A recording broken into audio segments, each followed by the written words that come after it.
סוף הדרך. למה היה לך כבד? היה שם חדר אדום, הם הסבירו, ולקחו חתיכות מהאדום. אני הקשבתי. מהשטיח. מהשטיח. נכון, היה חדר תקי, אדום. יש פה... אני לא יכולתי, טוב. דיברנו. זה תחתיות עם 10 שלהם. באמת? וכל הרעיון של הזה זה אושר, שמחה. אבל לשלוח לנו אחר כך. בטח. שגם אני הייתי לוקחת מהם. עכשיו אנחנו... דובל, אתה מצלם בלי ככה... זה התמונות הכי יפות. לא יודעת אפילו איך אני לשלוח לנו אבל, כן? תודה רבה בכל מקרה. והאמת היא שלכבוד חנוכה, חג האור, אז אני רוצה להגיד לכם על ה...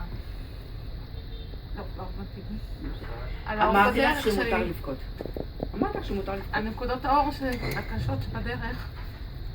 מקווה שנצא מהחשיכה לאורה. בעזרת השם. בטח שנצא. תקופה לא קלה. אז תודה לכם.